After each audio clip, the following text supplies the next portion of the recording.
Yeah, I'll react to that, sure. See a country What? that does... Hey guys.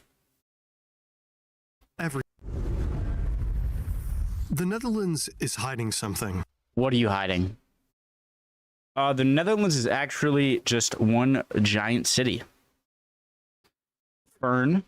Link to the original video. Ow. I cut myself. Shave. Link to the original video. Top of the description. Below that, link to the Discord. Would love to have you. I hope you guys are doing well. Let's get started. Shall we? Yes, we shall. You see a country that does everything right. Fantastic bike lanes, trains that work This isn't Disneyland. like metros. I'm not going to tell the story again. Every time I watch a Netherlands video, I tell it. Okay.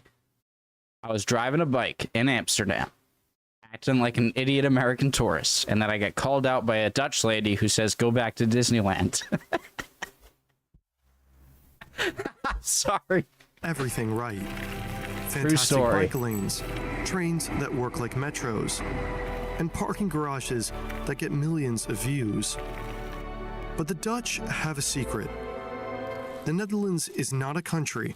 It's actually Well, that's just a Holland, giant city. right? And that changes everything for how we should view it and compare it to others.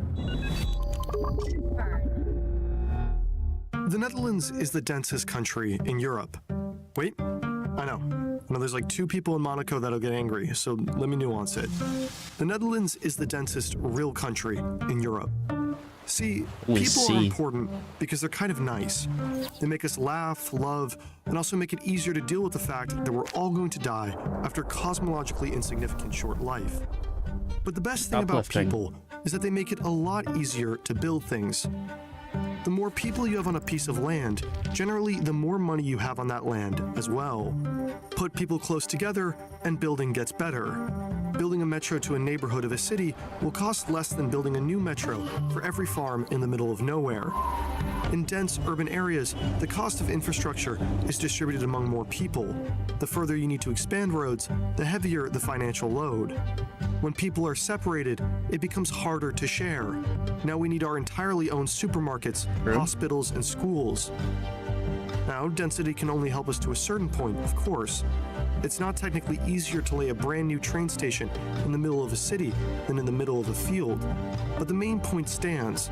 When we have lots of people together, we need to build less infrastructure to satisfy each other. The more consumers means that more people pay, meaning that you pay less. Infrastructure costs per capita are the highest in low-density areas and the lowest in high-density areas. So when the world asks, why can't we have nice things like the Dutch, the answer is not just more bikes. The Netherlands is actually made up of 2 places, the Randstad and everything else. The Randstad is a cluster of the Netherlands' main cities and covers around 20% of the surface area. Guys, that's essentially Holland right there, right? Of the Netherlands' main cities and covers around 20% of the surface area in the Netherlands, but it is home to around 45% of the population. That statistic is crucial. Almost half of the country lives in an area where the density is around 1,000 people per square kilometer. Half of the Dutch population lives in an area more dense than some of Europe's densest microstates. So tired of not understanding kilometers. Kilometer.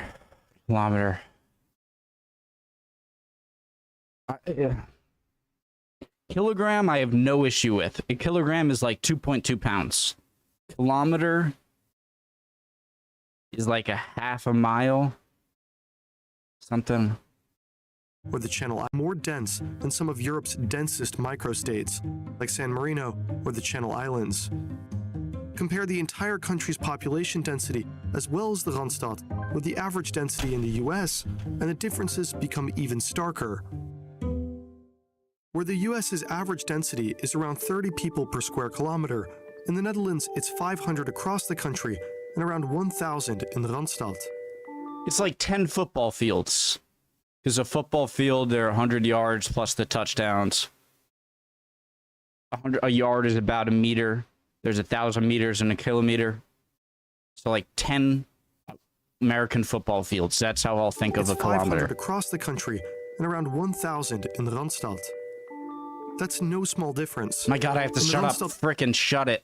30 people per square kilometer. In the Netherlands, it's 500 across the country and around 1,000 in Randstad. Stop. That's no small difference. In the Randstad alone, the Netherlands has a city density with practically half of its entire tax-paying population concentrated inside of it. So on the one hand, the Randstad is impressive. Dutch citizens can travel and afford infrastructure that brings them to all of its major cities in like 2 hours via public transport. But on the other hand, it isn't that impressive when that same area is shown alongside the New York metropolitan area. Half of the Netherlands lives in a place that's built more like New York City than the United States. In terms of distance, the Randstad's individual major cities can be seen more like individual city districts themselves. Amsterdam, the business and financial district, Rotterdam, port and logistics, Den Haag, government and international justice, and then you have Utrecht. Nobody really knows what that city does anyway. Guys, I drove through The business and financial on the way to district, Amsterdam, Rotterdam, port and drove through Rotterdam because you kind of had to go through. Rotterdam is impressive on a different, like, it's not like beauty. It's like, I remember just a lot of like metal giant silos and containers and a bunch of like industrial looking things, but it was like nice. It was kind of like, whoa, this is a major port something. Like I've never been through driving, and I only drove through the highway through Rotterdam, so that's all I saw of it. Okay, but it was impressive. Like I've never been impressed by a city, because it wasn't like beautiful, like natural. It was just like, holy crap, this is very busy and productive, obviously. logistics, Den Haag, government and international justice, and then you have Utrecht. Nobody really knows what that city does anyway. The Netherlands' trains really are more like oversized, spacious metros. Even cities further away from the Randstad in the Netherlands are not that much further than the distance between Manhattan and the tip of Long Island. Now, we can interpret this two ways. Either that's the kind of Netherlands is far. really small, or New York is just very large. But when we celebrate the Netherlands' world-class infrastructure, we should understand that things are made easier. When we celebrate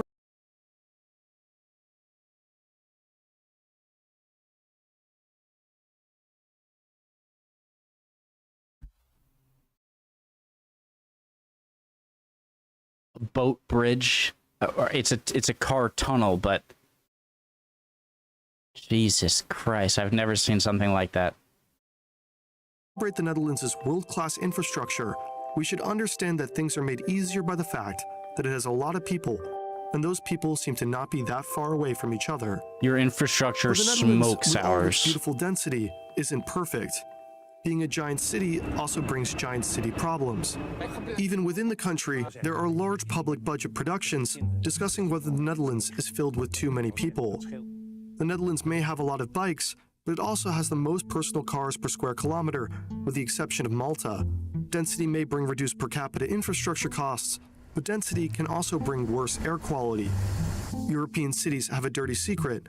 Thanks in large part to denser living, few towns in Europe can match the air quality of similarly sized places in America. And the Netherlands is no exception.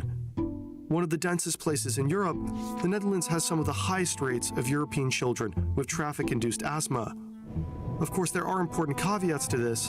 The Netherlands has a massive seaport and airport, but the Randstad, with all of its beautiful interconnected features, like a giant dense city, remains one of the most polluted areas in Europe. But density isn't the only thing that makes the Netherlands a giant city. It actually goes even deeper. Back in around 4000 BC, some humans noticed something. Land close to water, good. Food grow good in good mud. Good. But Urk can't do everything on his own. Better Buruk put seed in mud, and Urk take food out mud when mud turns seed into plant. Good. Now we have a lot of plant. Too much plant, but more food for Urk and Buruk. We build mud hut for Urk and Buruk children, and some get bigger mud hut. And to carry mud and plant to mud huts, we need water near plant.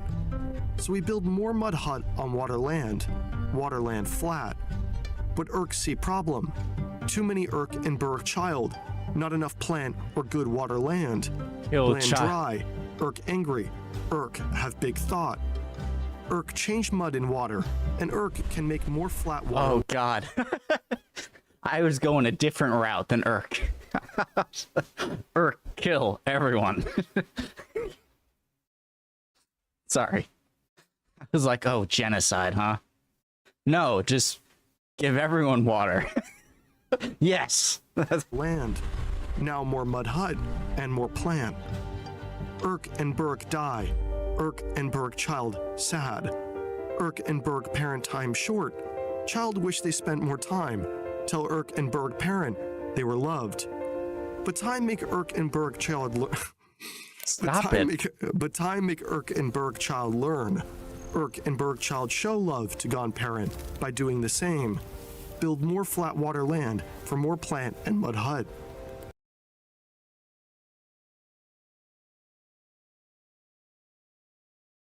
Do you think, okay, big scale. So why do we get sad? Guys, I'm going off on a tangent, I don't care. Why do we get sad when close things to us die? Okay? Why? Think about it. It's not, think about it past, like, what do you mean? Like, I get it, but like, human emotions are something developed in evolution, just like human hands or whatever, all right? Like, there's a reason you feel emotions. What if the feeling of grief is present in humans because it made it so that the people who felt more grief more often did stuff that their parents did and therefore built on knowledge, and the ones who didn't feel as much grief didn't do that, and so didn't expand and didn't survive more easily and produce offspring and then pass that gene on of grief? What if that's the grief gene purpose? Oh, so many possibilities. And their build more flat water land for more plant and mud hut. And their and children do the same.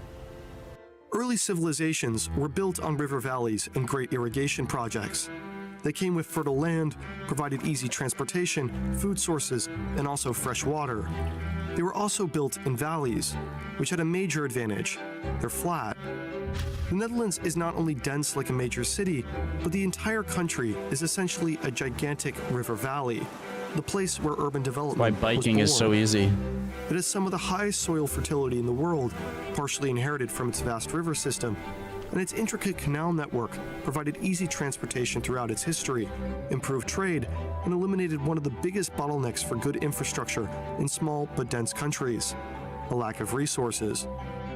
They're one of the flattest countries in the world, which helped remove a variable that produces high construction costs: variations in elevation.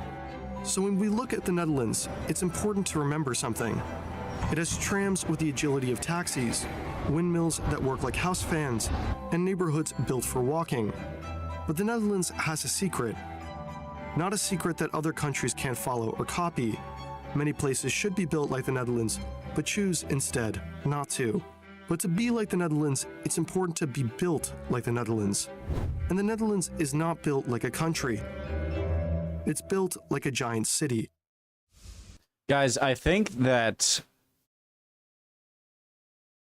the fact that Netherlands, it's like a person. Like, if you have one child who has it very easy, doesn't have a lot of problems that they have to solve, then they might not be as equipped later in life as the child who had some big problems to solve and then found out they could solve those problems, and then they could have that confidence and mindset to do other stuff, right? Maybe the fact that Netherlands has such a sea level issue and they have a lot of they had to make more land, and so they literally built land in some of these areas, and maybe that mindset actually, or maybe that actually helps fertilize a healthy mindset that is about problem solving and being less afraid of change and more afraid of stagnation and do you get what I mean there?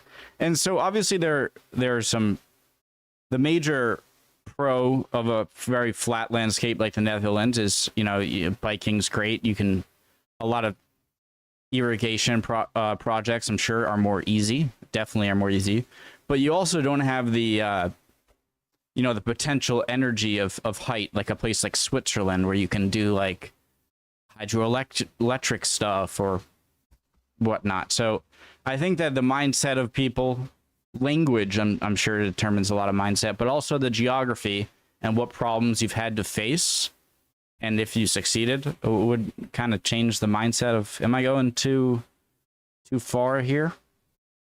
Really interesting video. Hope you guys are all doing well. Interesting video from Fern. Great video. Hope you guys are all doing well. I really do. And I'd appreciate any and all comments, and I will see you guys next time. Bye, guys.